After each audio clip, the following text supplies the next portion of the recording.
그리고 지금 최근에 하나 문제된 게 있던데요. 관련해서 몇 가지 말씀을 또 추가로 드리겠습니다. 산림청 청장 나오셨어요? 예, 있습니다. 네. 또 산림청 지휘기관이 농식품부죠? 예, 그렇습니다. 산림 훼손이 된 경우에 그 복구공사를 무슨 위탁을 입찰을 해서 맡겼더니 엉터리로 나무를 심어놓고 나무가 다 죽었더라. 근데 복구시키려고 예를 들면 하자 보수시키려고 봤더니 회사는 다 없어졌더라. 근데 이게 하루 이틀이 아니고 수년간 계속된 일인데 왜 산림청이나 농식품부는 지금까지 몰랐을까?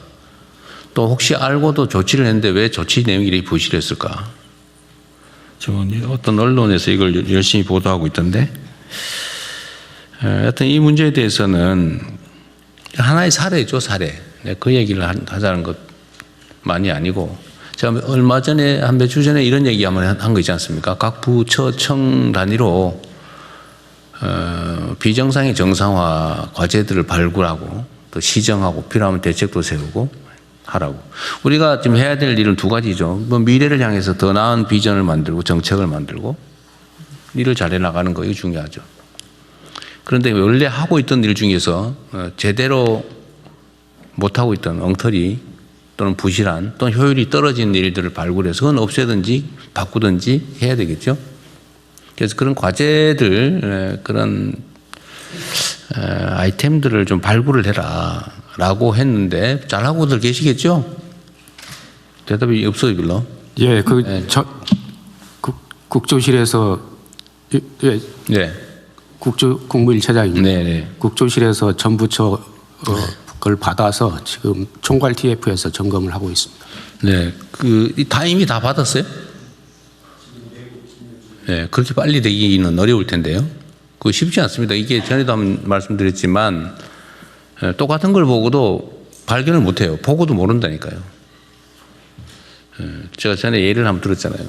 좁은 골목에 이렇게 화단 만들어가지고 거기다 배추 심어 먹고 대파 심고 가는데 그 보고도 그게 문제인 줄 몰라요. 왜? 하도 오랫동안 그대로 계속됐으니까. 보고도 저건 원래 있던 거지. 근데 이거 원래 잘못된 거죠.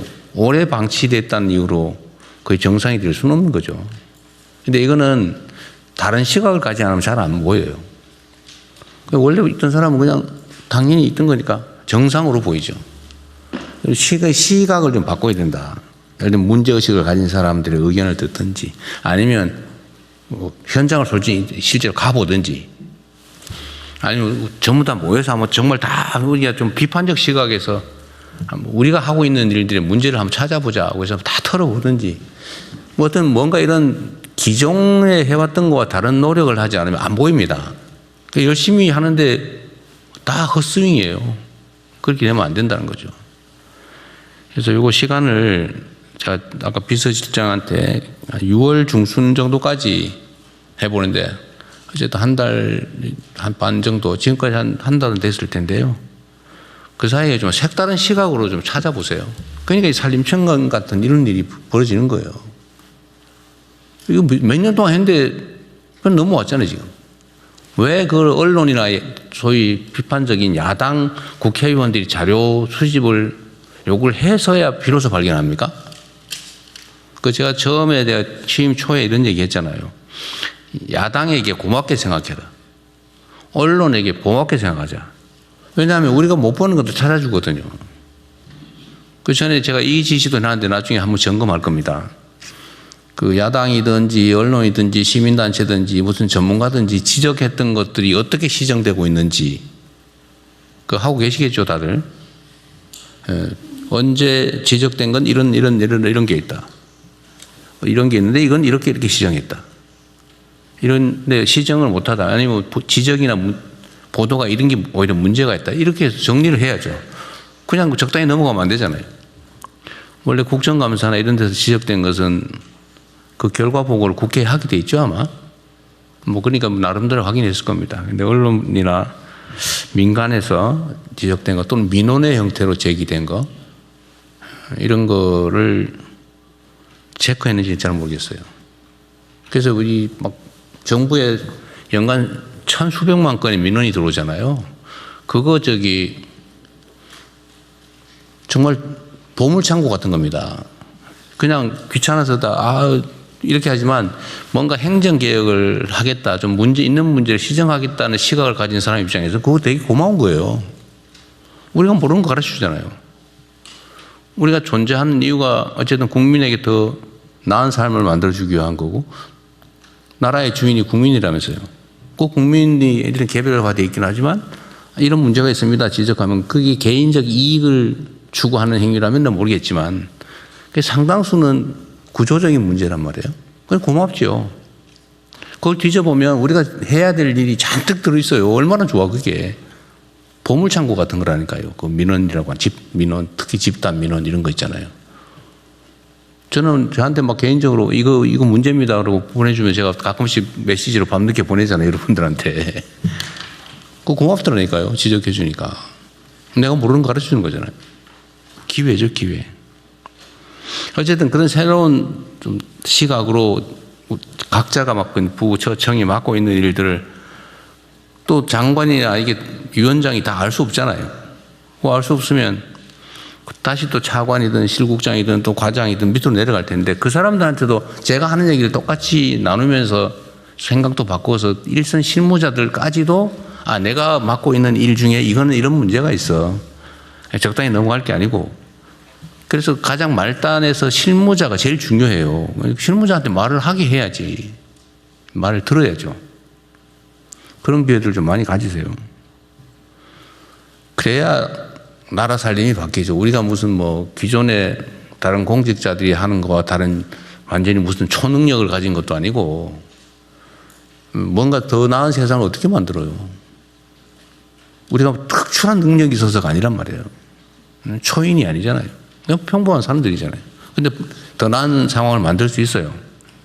이런 관심을 통해서.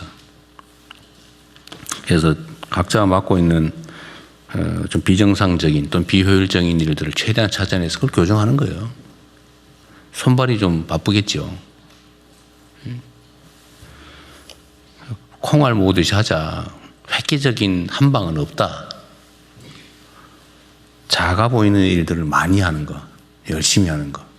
이게 진짜 성과를 내는 일이고 이 큰 변화를 만드는 길입니다. 그래서 이거 비정상의 정상화라든지 비효율의 효율화 이런 문제는 오늘 산림청 사례를 계기로 한번 전면적으로 다시 점검하죠. 그리고 이거 대책을 만들 때 그 산림청도 내가 그 국무회의 방에 말씀하신 것도 다 봤는데 제일 중요한 것은 무슨 행정제재, 형사제재 여러 가지 있죠. 근데 행정제재는 이미 효과가 없잖아요. 아니 회사 새로 만들어가지고 벌떼 입찰하듯이 해가지고 한 다음에 회사 없애버리고 또 가서 딴 몽도 만들고 그 언론에서 보도 잘했던데 표를 만들어서 봤더니 이렇게 임원들 이런 거 쫙 표를 만들 수 있잖아요. 요즘은 그거 너무 쉽거든요. 그 표를 만들면 이게 똑같은 사람이 다니면서 하고 있는 거예요. 그 몇 명이 해, 몇 명이. 전에도 내가 경기도에 무슨 부동산 그 쪼개기 투기하는 거 있잖아요. 막 땅 사가지고 쪼개가지고 팔고 나 도망가고. 그것도 다 법인 뒤져가지고 다 해봤더니 똑같은 몇 사람에서 회사 만들어 쭉 하고 있더라고. 표 만드니까 몇 사람으로 쫙 집중이 돼요. 이거 언론들도 다 하는 걸 왜 정부 부처는 못 하겠어요. 그 행정제재를 아무래도 소용없죠. 새로 만드는데. 그러니까 소용없고. 형사제재, 그 바지 사장 내세워가지고 그 조사받고 벌금 해봐야 벌금 몇 푼 나오고 그걸 또 바지 사장 내서 또 만들고 이러면 되는데 그게 뭔 소용이 있어요. 그것도 몇 년씩 걸리고. 그리고 그 사이에 온갖 부정비리가 발생하죠. 막 로비하고 막 정치인 쫓아다니고. 그게 부정부패 원인이 되잖아요. 제일 깔끔하게 얘기를 하는 거 돈을 뺏으라니까요. 입찰할 때 입찰 보증금을 확 올려요.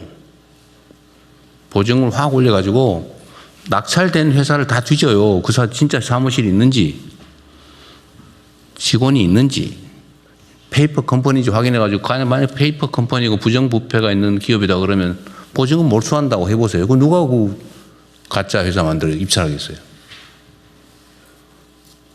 경기도에도 입찰이 하도 뭐 많다, 뭐 수백 대 1 그러길래 이거 했더니 40%가 순식간에 줄어들더라고요.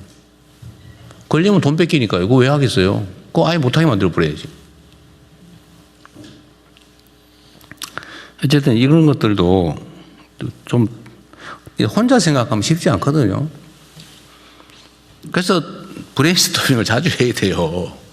민간인들도 좀 모으고 뭐 하면 아이디어 많잖아요. 또 황당무계한 소리를 해도 막 칭찬해주고 그래서 그래야 돼요. 그러면 얘기를 안 해. 그게 말이 되는 소리야 이러면 안 돼요. 그러면 말을 안 해 그다음부터. 그래서 상사들이 무섭거든요.